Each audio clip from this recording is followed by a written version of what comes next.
Hello, everyone. I'm John Seroka with Seroka Brand Development and the Mortgage Technology and Marketing Committee Chair, and welcome to our webinar today, What Marketing Metrics Really Matter. Before we start, I'd like to thank our new MTAM committee sponsors at Tavant. Tavant is a Silicon Valley-based technology company solving the most complex lender and borrower challenges with solutions, services, and Tavant Velox, an AI-powered digital lending suite of products. As we dive into this webinar on marketing metrics, are you as a lender maximizing your customer retention efforts? Tavant's new product, FinSight Retention Intelligence, features deep learning models that provide lenders with the complete retention journey, including predicting borrower behavior, running a campaign, providing a seamless autofill loan application, and recapturing and retaining the borrower. To learn more, email hello@tavant.com. Yes, you heard that right, HELLO@tavant.com, or visit tavantvelox.com, and that's TAVANTVELOX.com. And now for our topic today, ladies and gentlemen, what marketing metrics should really matter to you as a mortgage company? Today, you're going to learn about consumer behavior changes, about home mortgages over the past few years, how marketing tactics and strategies have changed, brand performance indicators, and so much more. So with us today, I am thrilled to present to you Laura Martell, Marketing Manager at Mountain West Financial, and Gurpreet Sachdev, Director of Field Marketing and Retail Business Development at Guild Mortgage. By way of some background, this webinar is a production of the Mortgage Technology and Marketing Committee. The committee was formed to support the development and dissemination of new technologies and marketing strategies that the mortgage industry needs to embrace. So as we go through this, please submit your questions and I will direct them to the right individual as they come up. Or you can wait until the Q&A time at the end. Over to you, Laura. Good morning, John. Thanks so much for having us. Absolutely. Let's see. So I'm trying to find my way around this screen here. There we go. Oops, too far. So again, thank you so much. On behalf of both Gurpreet and I really want to thank the California MBA and the Mortgage Technology Marketing Committee for allowing us to speak today. We're super excited to be here and we're ready to dive in. So before we get started, I just wanted to give you guys a brief agenda of the topics that we're going to be talking about today. Gurpreet and I have similar but different backgrounds in the sense that we both support retail mortgage lenders. But I think our approach, the tools that we use, and some of the technology that we use to measure our metrics are completely different. So I'm really excited to be working with her today on that. As John mentioned at the end, we're happy to take questions. So as you guys have questions as we're talking, go ahead and pop those into the GoToWebinar panel, and we'll take questions at the end. So with that, let's get diving in. So today we're going to be talking about the very first thing is, are we measuring the right things? Because this is some information I learned not too long ago, but it really had a great impact on how much our industry has changed the last couple of years. So some statistics for you guys is 80% more, these are just search results that are happening specifically in our mobile area. So in the last 2 years, we have 80% more best of search results. So that's best mortgage company, best home loan program, best interest rate, could be any variation of those. 80% more of those in the last 2 years. There are 3 times more blank near me. So again, loan officer near me, mortgage company near me, any variation of those, and 150% more blank near me now. So those are just to give you an idea. This is not specific to the mortgage industry. This is just talking about consumer behavior in general, but it's really fascinating. So to bring it back to mortgages, there are a lot of changes that have happened. Consumers more and more know what they want before they start talking to us or our realtor partners because of all the tools that are available online. So 95% of them know their price range. 80% of them have a good idea of what their neighborhood is or what they want their neighborhood to be. 65% expect a response in 1 hour or less. And Gurpreet, I know you and I were chatting about this. 1 hour actually seems a little ambitious. What's your experience been with this? Yes, Laura, thank you. And I'm excited to be here and talking to everybody. This metric is actually a classic a customer is receiving 3 to 4 calls as soon as they submit a form, if they're on a third-party aggregator site. And if they're submitting a form to somebody like Quicken, then they probably get a call within 2 seconds of them hitting the submit button. I know at my previous company, we had a goal of calling a form lead or lead that we bought from Costco within 10 seconds of a customer submitting the form, and we were too late sometimes compared to the other lenders, and we would have lost the lead. So customers respond to whoever gets them first, and gets them pre-approved first, requires least amount of effort, and that's the way the customer perception and customer requirement is changing over time. Yeah, that's really fascinating. I know it's all about speed to contact. Like I said, the hours seemed ambitious to me, and I think you agree. So that's really fascinating. So another statistic is how the consumer behavior has changed is that with the presence of the Redfins, the Realtor.coms, the Zillows, all those real estate websites, many times we're speaking to borrowers before they have a realtor partner. So that's a really fascinating statistic because that gives us a great opportunity. So to kind of bring this full circle, Tom Brady won for his first Super Bowl in 2002.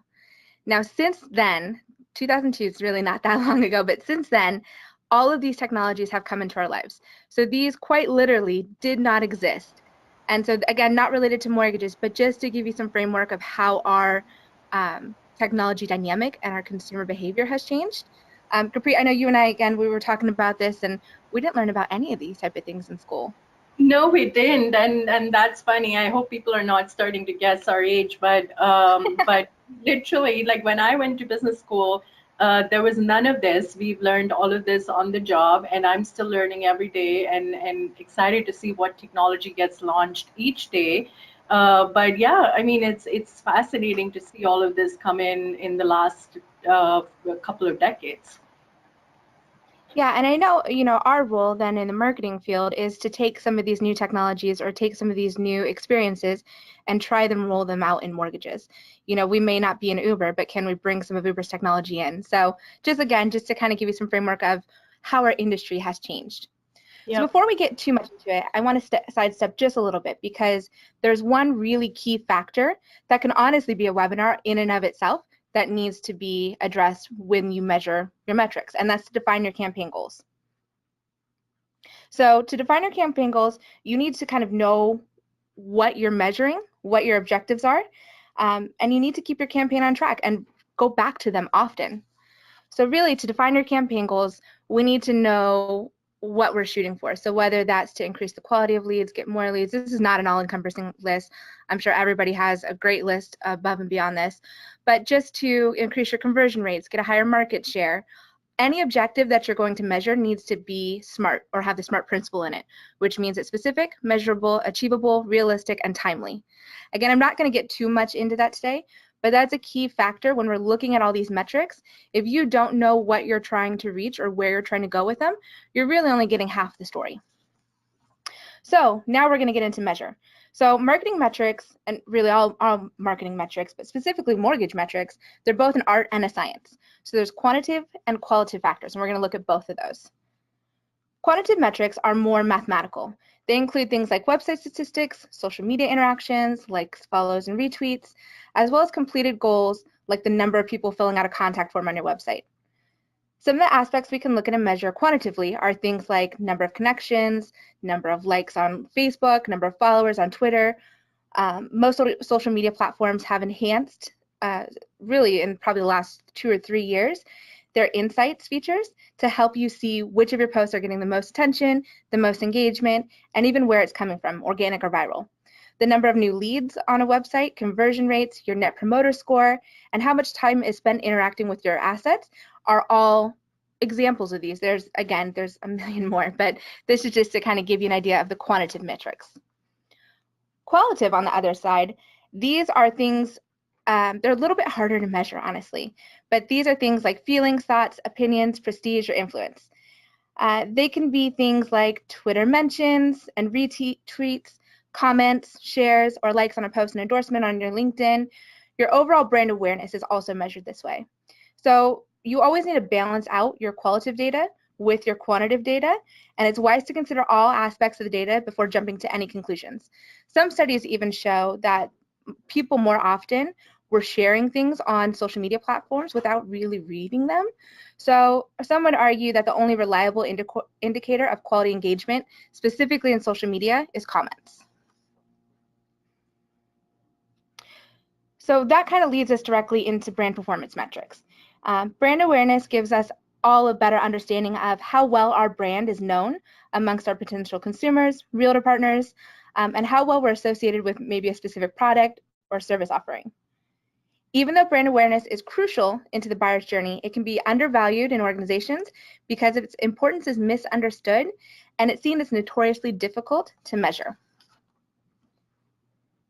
When you take the time to measure and improve your customer service, many other aspects of your business and your brand will benefit.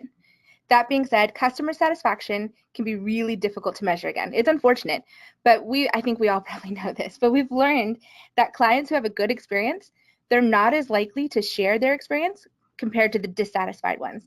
We really have to go out and almost ask the satisfied clients to do that. And they're happy to do it most of the time. They're just not necessarily prompted to without us maybe asking for it a little bit more. However, the dissatisfied ones, the White House Office of Consumer Affairs reports, they say that dissatisfied clients will share their experience with 9 to 15 other people and up to sometimes 20. And that it's estimated that only 1 in 10 who had a great experience will leave a good review when not prompted or asked for it. This is going to be a crucial metric because Zendesk reports that 42% of clients who are satisfied and had a great experience will do business with that company again. With these stats in mind, keep in mind that it takes 5 5-star reviews to counteract a 1-star review. And customer satisfaction kind of leads us into our next facet of that, which is our Net Promoter Score. So a Net Promoter Score, it kind of measures your experience and predicts business growth in a way. And so this can be done in a lot of different ways. It can be done through surveys. It can be done through probably survey data is probably the best way to do it, or if you have different indicators through the loan process. But it kind of separates people into 3 different categories.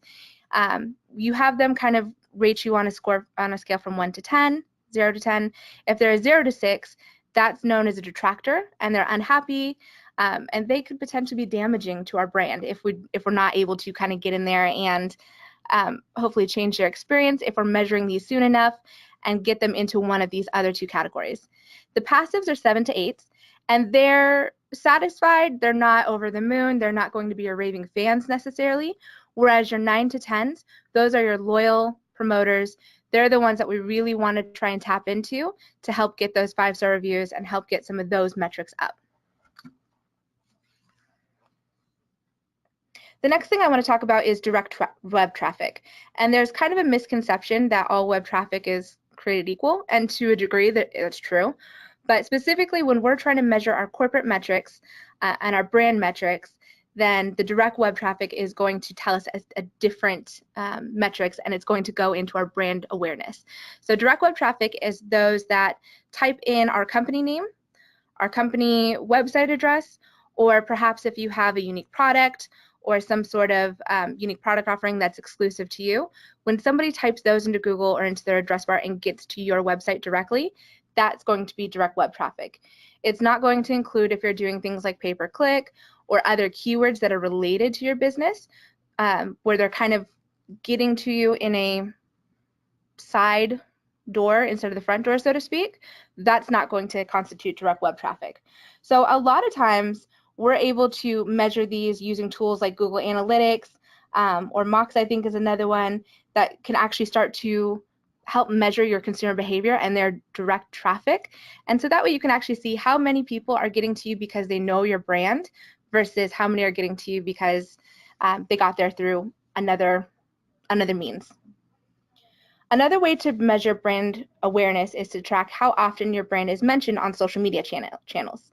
A social media mention happens when a web source or a social media channel uses a certain keyword, hashtag, or even your company or brand name. Not only can you monitor brand awareness by social listening, you can also support customer service and learn more about the general attitudes that others have for you and your brand. In addition, your social media reach can also provide insight into your organization's brand awareness. Your reach is an estimate of how many people see your social media updates, including those who see it when someone shares it, reposts it, likes it, comments. Today's branded hashtags, for example, have proven to be successful in boosting the brand awareness of a company. There are several social media monitoring tools that you can use to monitor how your brand is being talked about. And some of this you could do directly within the platforms, and others you would use probably a third-party tool to do as well.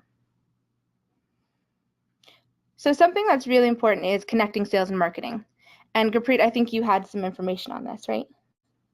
Yes, thank you, Laura. Now that we've talked about brand metrics and how mortgage companies see the impact of these branding campaigns that we do, and what tools, some of the tools that we are using to measure these, let's see how our campaigns are actually impacting the sales metrics. Ultimately, we are all driving towards one goal of more business for our companies. Marketing, with the goal of marketing is usually to generate more leads, brand awareness and umbrella. And more the leads, the more the business. And that's what our CEOs care about, really. And we, like Laura talked about a little bit, there have been a lot of changes in the mortgage industry in the last few years. We had big crash in 2008, and now the industry is opening up a little. We have Redfin in real estate now. We have Zillow in lending business. There's speculation about Amazon being part of lending business now. So all these changes and evolution, with all these changes and evolution, there are two kinds of models that are emerging for mortgage companies. What the first kind is a consumer direct or a call center, or what we call an online model. So these are companies like Quicken, like Loan Depot, like PennyMac. These companies are focusing on online presence, quick, fast, easy process for the customers, and really low rates. And they are primarily focused on B2C company, B2C clients, and they don't really work with the B2B model. The other model is retail branches. So that's the other model is retail branches, the actual physical local locations and people. These are actually real people that customers can meet, get mortgage advice from, instead of just talking on the phone or emailing or going online and filling up the form. These companies focus on building relationships. And their local loan officers focus on getting to know the realtors, building relationship with the realtors to get referrals of customers who need mortgage.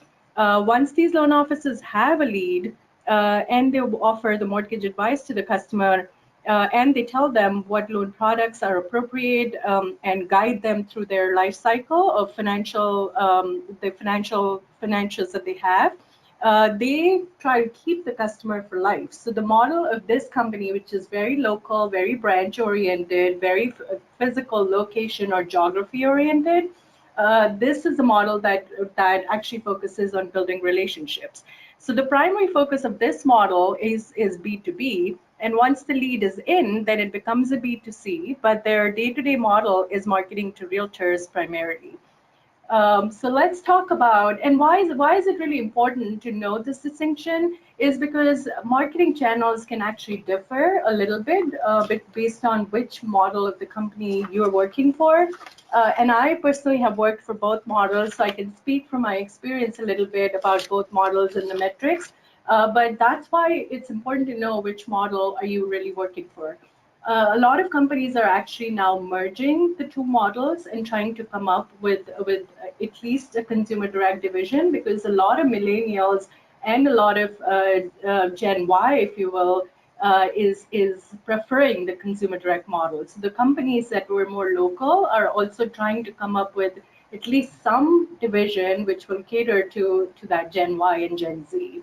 So let's look at some of the marketing channels between these two models. So we talked about retail a little bit. The retail model is, like I mentioned, focused on building relationship and the realtors, with the realtors, and is a localized geography model. The marketing and advertising is very custom to each loan officer and to each area.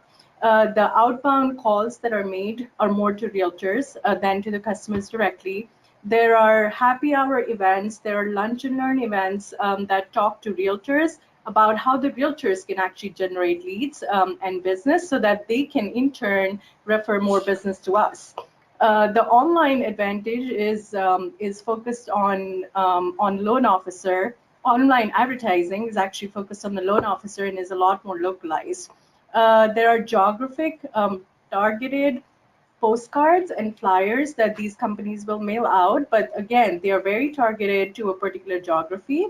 And then lenders work with realtors at open houses and real estate listings to get leads. I hope that all sounds familiar.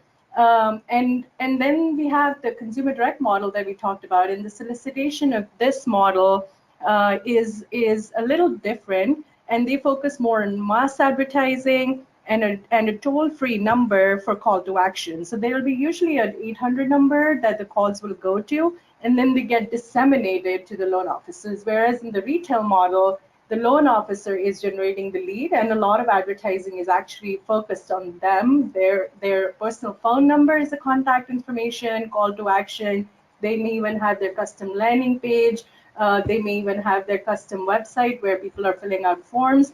Whereas on the consumer direct, it's more, hey, here's a national campaign that we are doing as a company, and then and the call to action is more inbound calls to that 1-800 number, and the direct mails and the emails are all happening in bulk. So that's the primary difference. The other thing to keep in mind is that the consumer direct companies are also using third-party platforms quite a bit to buy leads. The retail companies do that a little bit, but consumer direct is a lot more focused on it. So that's another difference just to keep in mind, because the metrics of that channel are pretty different as well. And then, of course, there is the nurturing channel, and then there's the retention channel, which comes in once you have the leads. So the solicitations are required to generate leads, and then nurturing and retention happens once you have the lead. And nurturing and retention channels are usually similar for consumer direct and retail, so we'll talk about them together, and we're not going to kind of separate them by the two models of the companies. So having just talked about the channels, before we get into like specific metrics of how do you measure each of these tactics or channels, I wanted to a little bit talk about the three types of marketing analytics. The first kind is what we are all very familiar with. They're very intuitive, very easy, and they come to you day to day. So if you're executing an email campaign, your open rate, click-through rate, your landing page visits, the website visits, all of those are your activity metrics that you are looking at from a day-to-day perspective to see how you can tweak and optimize real time. Very important metrics, but they are just answering the question of, am I really executing these correctly? The second kind of metrics, which are medium-term metrics, is the prospect journey through the funnel. So once you have the lead from your campaign, how is that prospect moving through the funnel? And in case of mortgage industry, whether it's a retail model or it is a consumer direct, I think it's important to keep nurturing the lead through either phone calls, emails, or if you're using texting, that's another format. But the journey analytics will tell you, and we'll get deeper into what those metrics are really, but they will tell you if there are any roadblocks or roadblocks in the funnel, or if there are any loss of efficiency at any step of nurturing. So those are your customer or buyer journey analytics. And these are more medium term. You wouldn't see them real time, but you'll start seeing the impact of the journey analytics in about 15 to 30 days of your campaign execution. And then the third kind, which is harder to measure, but it's really a full impact of your efforts on the business growth. So what's working, which channel is working, which campaign is working? And to be honest, the CEOs of the company or the marketing leaders or even the CFOs who are allowing or budgeting for marketing are worried about this section.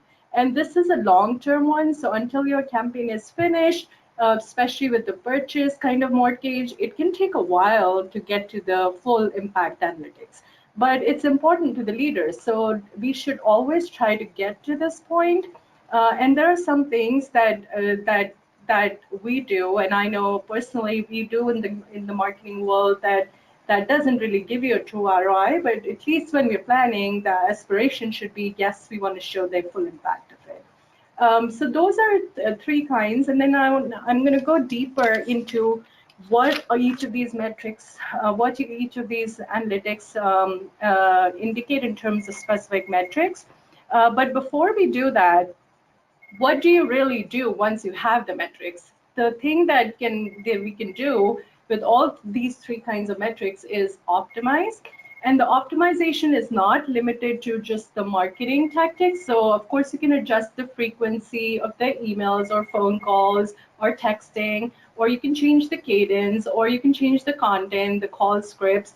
But it's also important to remember that there are other factors that go into the campaign. So there's data quality. So if you're in a consumer direct environment, you're buying leads from somewhere, it's important to measure that, measure the performance of each lead source so that you know that the quality of leads is between the various channels is competitive. There's also just the data quality itself. If you're trying to make phone calls from a particular lead source, and all the numbers, it's like a 10% contact rate, that's obviously indicating that the phone number field is not good quality. And then, of course, the customer segmentation, wherever there's call center involved, there's efficiency involved there. And then the loan officers also are calling the leads efficiently or not. So all these factors can be easily optimized once you have the metrics and the data. So let's actually now get into what the metrics look like. So for retail, we talked about these solicitation channels before, and the call to action from each of these channels is really leads. If you're doing events, then it's registrations, how many registrations you're getting, how many attendees you get, how many lead forms you've got, and how many hits on your contact us button, or form fill from a contact us button. And then from other stuff, there is inbound calls coming in, there are landing pages, there are form fills. So those are primarily your call to actions.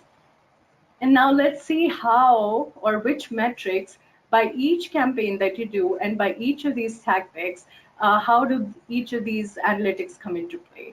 So for activity, like I mentioned, it's always going to be very instant. You'll know how many inbound calls you're getting, how many page visits or landing page visits you're getting. This was an important one, like time spent on landing page website, because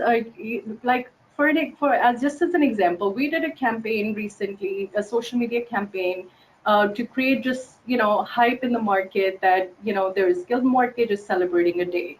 So we did that, and we got tons of social media presence.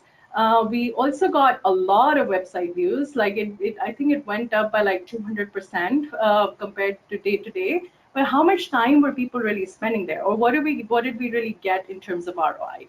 So it's important to measure that, and I'm actually just going to bring up this because some of the metrics, like just going to the landing page or people visiting the landing page, may not be a true metric of how your campaign is doing. It's more about, hey, does it really mean anything? How much time are people spending? Are people really filling out the form?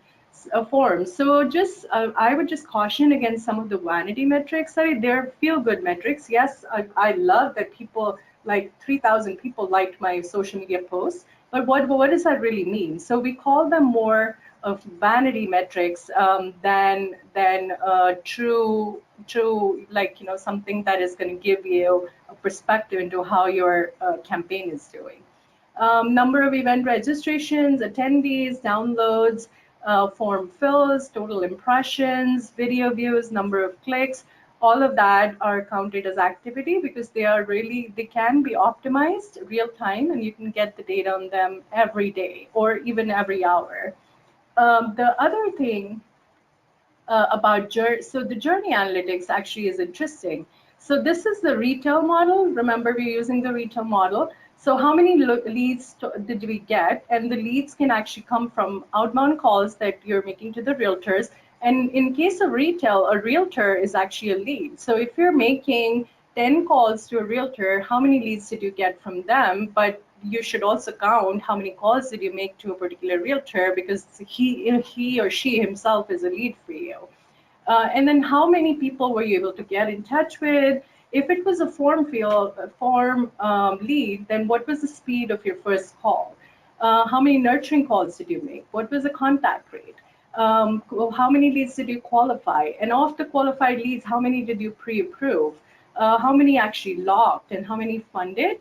And then last but not the least, the average time a customer is spending on each stage from lead to fund. I think that's really important, because then you can, again, measure the efficiency, whether it's the drop is happening at any particular stage, or is it taking too much time at a particular stage for the customer to move forward, and how can we better that? So remember, this particular segment is actually talking about how the customer is progressing in their journey. And then impact analytics, which are very important to the leaders, is of course, your total loan volume of funded leads, the campaign impact, your budget versus the loan volume.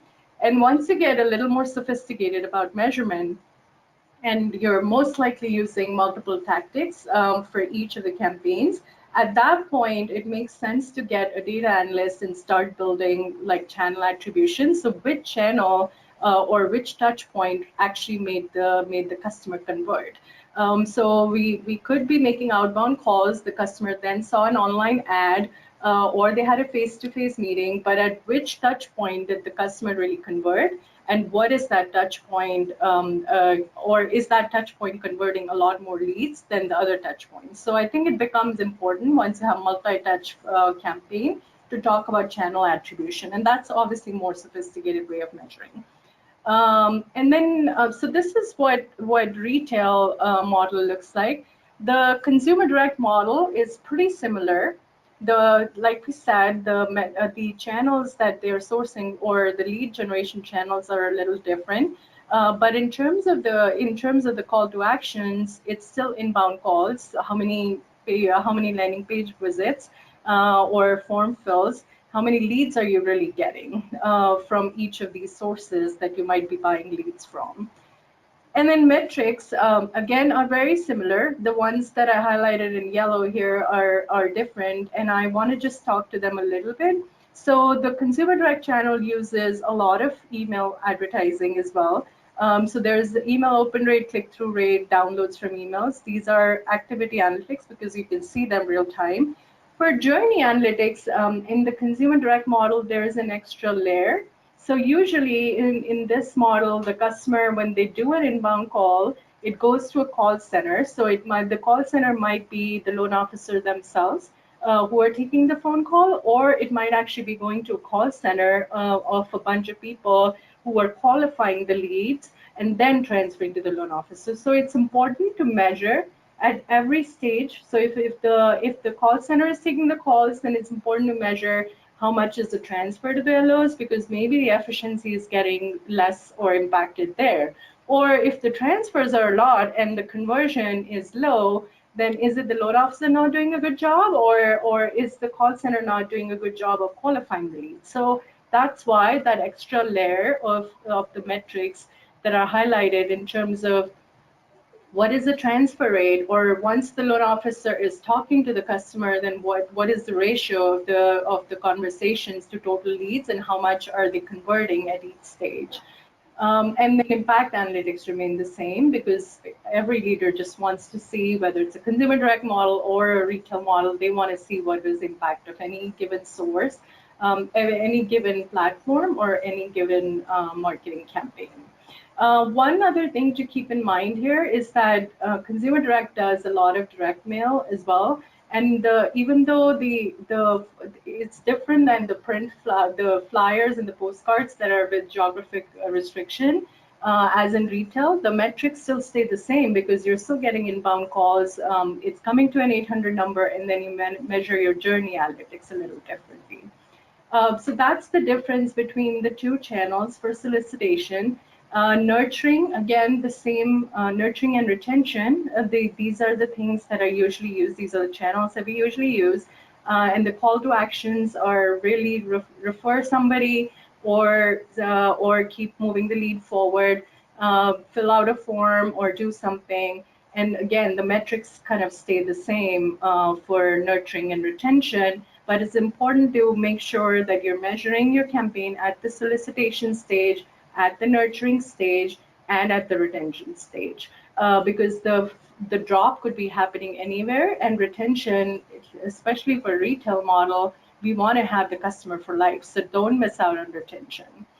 And then last but not the least, I get this question a lot of times saying, hey, how do we, I mean, this is a lot of data to measure. How do we really measure? You know, we don't have time to do this. So what should we do? Like, what is the best way? And in my opinion and my experience, the only way to measure this efficiently and effectively and accurately is to have a CRM which is pulling or integrated with as many marketing channels as possible. So at Guild, for example, we have a CRM. We don't have everything that's listed on the slide integrated with it, but we have a lot of it. Like our video communication is integrated with it, our landing pages, our email communication, text messaging, social media, print and direct mail. So once you have all this integrated with your CRM, then you know exactly how many leads you're getting or how many what's your open rate, what's your click-through rate, and you're not going to like 100 of different places to see all this data. It is all coming into one system that you're logging into every day, and you're really just living in that system, and you don't need to go anywhere outside. And Laura, I know at Mountain West, you guys have some other stuff integrated too. So did you want to talk about that a little bit? Yeah, no, thanks so much. I know for us it's as important as possible to group as many of these together, but I know one of the key factors that we measure, this one's not directly through our marketing system, but is our co-marketing relationships. So we actually help our loan officers measure how much of a realtor's business percentage-wise that they're getting on their purchase transactions, which we find is really fascinating sometimes, because sometimes just knowing the numbers can help you either develop a new business plan or steer the ship in one direction to another.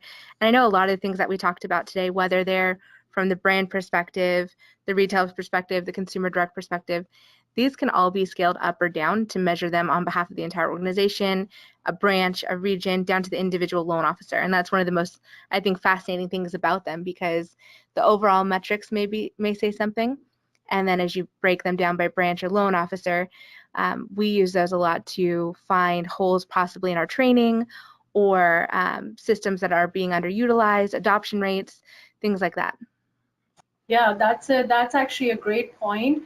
And I think our job in retail kind of model for marketing, a lot of times our job is to just get these tools adopted by the loan officers. And like Laura mentioned, once they are adopted or once they're starting to get used, then as a company overall, you can see much better results. You can optimize a lot better for the campaigns.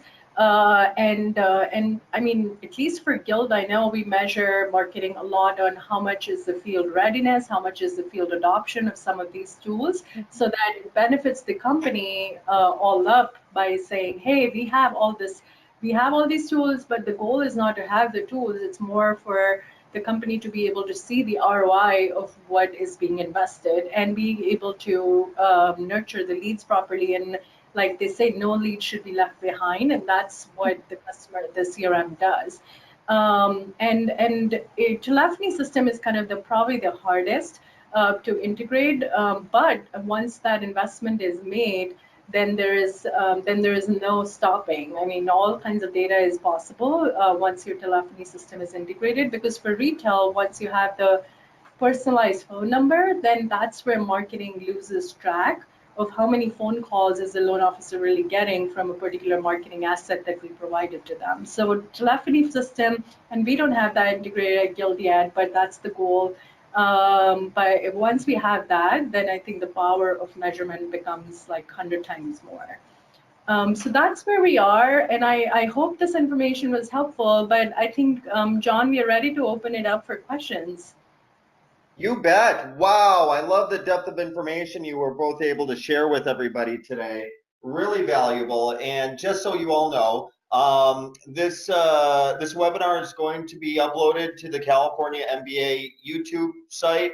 So you can go back and take another look at it there as well. Got a couple of questions over here.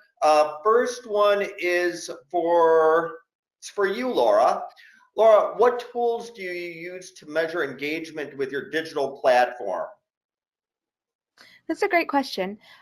So for us, it kind of depends on, again, what level we're measuring our social engagement at. If we're measuring it from a brand awareness and a corporate perspective or down to the loan officer level. So from a brand perspective, we use tools like Hootsuite to not only syndicate content out, but to get reports off of that, to do some of our social listening through that same platform. So it's a nice way to be able to see everything in one specific platform. Now, sometimes, depending on the asset that we're rolling out, we actually have to log into the individual platforms to try and get some of those metrics back because it's unique in characteristics of maybe a video component or something that we have to dive into a little bit more. But for the most part, we try and do that all through one system. It's way more efficient for us. From the loan officer level, we actually have that integrated into our CRM. So not only can they syndicate content out, but they have the ability to run some reports, get their engagement, get some of those numbers back, as well as pre-schedule. So depending, again, on the different levels or different layers in which we're measuring, we use a couple different tools. Okay, great. And I suppose this question could be for either one of you, but how do you constantly improve your digital presence to ensure engagement? Yeah, and that's actually a great question because, like we mentioned, the activity analytics becomes really important in the digital world because those are the metrics that you can see real time and try to tweak your campaigns. There are some that will be available from the tools that Laura mentioned. For social media specifically, it's important that you keep seeing like how are the ads working either through the tool or outside, but it's important that those keep getting measured in terms of activity analytics in real time. Otherwise, it can go out of control. Like one time, from my experience, we ended up spending $5,000 on a campaign for a couple months. We kept trying, tweaking the ad content, everything, and it just wouldn't work. But it's important to know that sooner than later than doing it last minute. Yeah, we've done the same thing, Gurpreet. I mean, we've had a couple ads that have done really well, and we've had those others that we've just are kind of become money pits, but you don't know for a certain period of time. I would say, John, the other thing that is almost impossible to measure, but as far as improving a digital strategy, I think a lot of us more and more are looking for on social media an authentic voice. So we're all becoming slightly numb to the same ads, the same content, the same, everything, which is why I know we have a conversation with our loan officers all the time because everybody wants us just to post on their behalf. And I think everybody's analytics, everybody's metrics would suffer so great from that because not only do the social media platforms not like that, but you don't get engagement when it's not authentic content and it's great to kind of, if somebody's looking to improve that, to look at what type of messaging you're putting out and is it reflective of your brand, reflective of your company, reflective of your loan officers, or is it just something that you're putting out because you saw another company doing it? Right, yeah, I totally agree with what you're saying. The authenticity side of it is very important. Another question that came up over here, any thoughts on, and this question actually came during your part of the presentation, Gurpreet, so I assume this is probably for you. Any thoughts on keeping or improving borrower engagement in the servicing, not origination environment? Yes, that is such a great question. And some of the things that mortgage marketing has traditionally done in part of servicing is that when a customer calls in to make a payment or something, you take a look at their loan and make sure that their loan is in the, I won't say the best product, because the servicing people are usually not product familiar too much to be able to talk to the customer with that. But if they're, we at least in the couple of companies that we work for, we try to flag the borrowers where we feel like they could go lower on the rate depending on the current market and when they got the loan, so that the customer feels that we do care for them. You know, it's not like we're just kind of, you know, we are keeping, if they were at a 5% rate for 30-year mortgage and now the rate is 3.85 and they are just stuck with 5% because we never even thought of it. And if we don't take care of them, somebody else will. So people will keep marketing to them until they get a customer at a lower rate, because it's all about having more customers and profitable customers. So it's important that we check we check how they're doing real time in terms of the product they have. The second thing that we do a lot is sometimes a customer is in the market to buy another house once they've already bought one, maybe down the line, 6 years, 10 years, once their kids go to college, they want to buy a second home. So we try to keep a track of that. If the customer has been in a mortgage for a while, we try to say, hey, when they call into servicing, we're like, hey, can I connect you to a loan officer? Are you looking to buy another property or something like that? Or if there is an offer going on or a promotion going on, we try to tell them about that, so that, again, they feel taken care of and they don't feel like, hey, I just got stuck in this kind of mortgage, or if I'm buying another home, then I'm going to go somewhere else because this company didn't take care of me.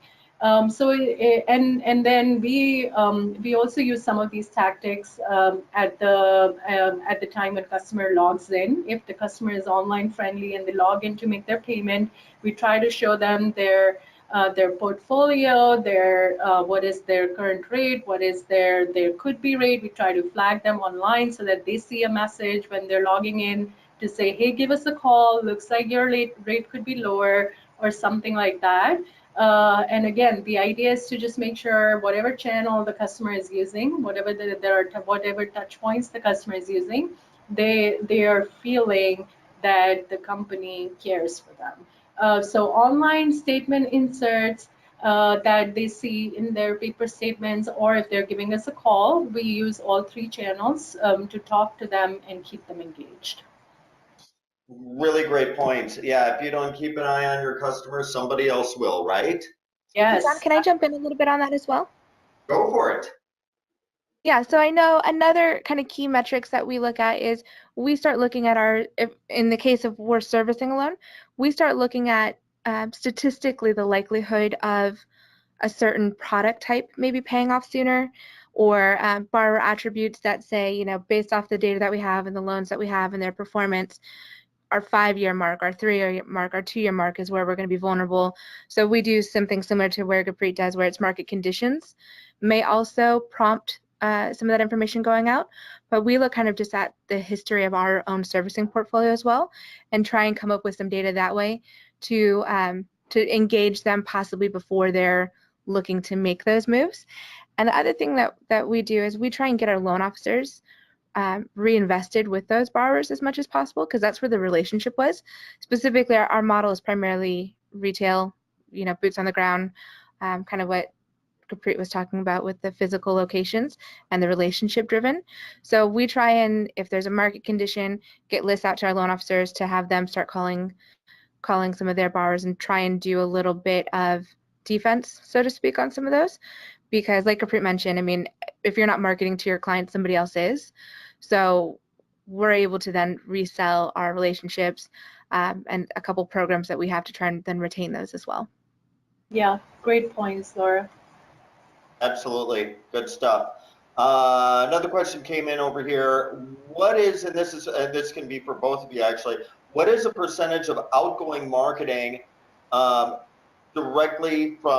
coming directly from loan officers versus the corporate marketing group, and does that have any effect on the metrics?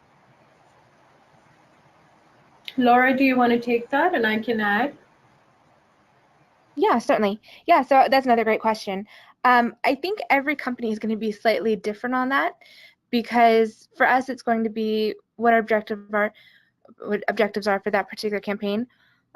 Primarily in the role that I'm at here is we rely on our loan officers to do most of the marketing. Most of the marketing that I handle from a corporate level is more brand development, brand awareness. That's how, not that we don't support our loan officers, because we build the assets, we give them the tools, those type of things.